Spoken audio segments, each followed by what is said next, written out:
शुरू करते हैं अल्लाह ताला के बाबरकत नाम से जो नहायत मेहरबान और रहम फरमाने वाले हैं। अस्सलाम वालेकुम, आप देख रहे हैं Faisal Naseer official YouTube channel. तो दोस्तों, आज हम नमरूद की मौत कैसे हुई के बारे में आपको बताते हैं। हजारों साल पहले की बात है। नमरूद नाम के एक बादशाह की हुकूमत थी। इसने खुदा होने का झूठा दावा कर रखा था और जो उसे खुदा न मानता उस पर बहुत जुल्म सितम करता और कत्ल भी करवा देता था। उस दौर के नबी हजरत सैयदना इब्राहिम अलैहिस्सलाम भी नमरूद को खुदा न मानने की वजह से आग में डाले गए, मगर अल्लाह पाक के हुक्म से वो आग आप अलैहिस्सलाम के लिए ठंडी होगी और आप महफूज रहे। कहत साली आप अलैहिस्सलाम को आग में डालने जाने के कुछ ही दिन बाद सख्त कहत पड़ा और खाने पीने का सामान खत्म हो गया। लोग नमरूद के बारे दरबार में जाकर अनाज की दरख्वास्त पेश करते। जवाबन नमरूद उनसे अपने खुदा होने का इकरार करवाता। जो उसे खुदा मानता उसे अनाज मिल जाता और जो ना मानता उसे खाली हाथ जाना पड़ता। हजरत सैयदना इब्राहिम अलैहिस्सलाम भी अनाज लेने नमरूद के पास गए। नमरूद ने पूछा, तुम्हारा रब कौन है? फरमाया, मेरा रब वो है जो जिंदा करता है और मौत देता है।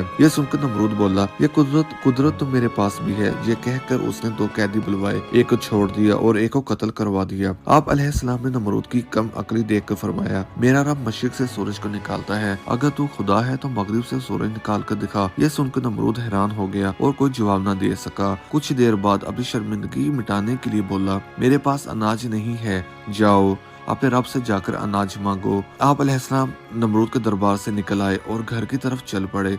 रास्ते में रेत का एक टेला नजर आया। आप अलैहिस्सलाम घर वालों को खुश करने के लिए उसी रेत से एक थैला भरकर घर ले आए और सो गए। अल्लाह की शान देखिए कि दोस्तों, आपकी बीवी हजरत सैयदना सरा रज़ी अल्लाह अन्हु ताला ने थैला खोला तो वो आटे से भरा हुआ निकला। इन्होंने फौरन रोटियां बनाई और आपको जगाया। रोटियां देखकर आप अलैहिस्सलाम बोले, ये कहाँ से आई? इन्होंने कहा, ये उसी आटे से बनाई हैं जो आप थैले में भरकर लाए थे।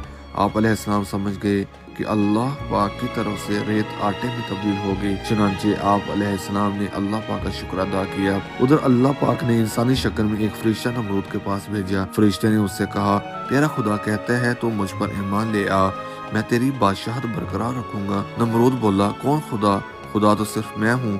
फरिश्ते ने दूसरी और फिर तीसरी बार अपनी फिर वही बात दोहराई, मगर हर बार नमरूद ने इनकार ही किया। नमरूद की इस सरकशी का नतीजा ये हुआ कि अल्लाह पाक की तरफ से मच्छरों की फौज नमरूद के लश्कर पर मुसल्लत हो गई, जिसने लश्कर के तमाम अफराद का गोश्त खाकर सारा खून पी लिया और उनकी सिर्फ हड्डियां बाकी रह गई। मच्छर इतना ज्यादा थे कि सूरज की रोशनी दिखाई नहीं देती थी। नमरूद ये हौलनाक मंजर देखता था मगर कुछ नहीं कर सकता था। नमरूद की पिटाई। इसके बाद अल्लाह का करना ये हुआ कि एक मच्छर नमरूद की नाक के रास्ते दिमाग में घुस गया और मगज खाना शुरू कर दिया। दर्द की शिद्दत से नमरूद पागल होने लगा और उसने अपनी तकलीफ खत्म करने के लिए सर पर डंडे लगवाना शुरू कर दिए। खुदा की कुदरत के जब सर पर डंडा पड़ता मच्छर काटना छोड़ देता और जब डंडा ना पड़ता तो काटना शुरू कर देता। कैफियत ये हो चुकी थी कि जो शख्स नमरूद के सर पर जोरदार चपत लगाता वो उसका हमदर्द कहलाता। जो डंडे पड़ते पड़ते और चपत लगते लगते 400 साल गुजर गए और नमरूद बिलाखिर जलीलो रुसवा होकर मर गया।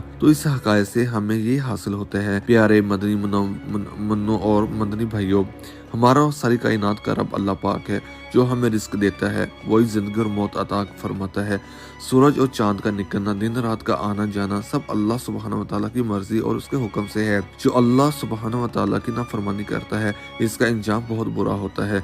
हमें चाहिए हम अल्लाह सुब्हानहू व तआला की नेमतों का शुक्र अदा करें और कभी भी किसी बात पर गरूर न करें और अल्लाह जल्ला जलालहू के अहकामात पर अमल करें। इंशाअल्लाह ताला रोशन मुस्तकबिल हमारा मुकद्दर हो।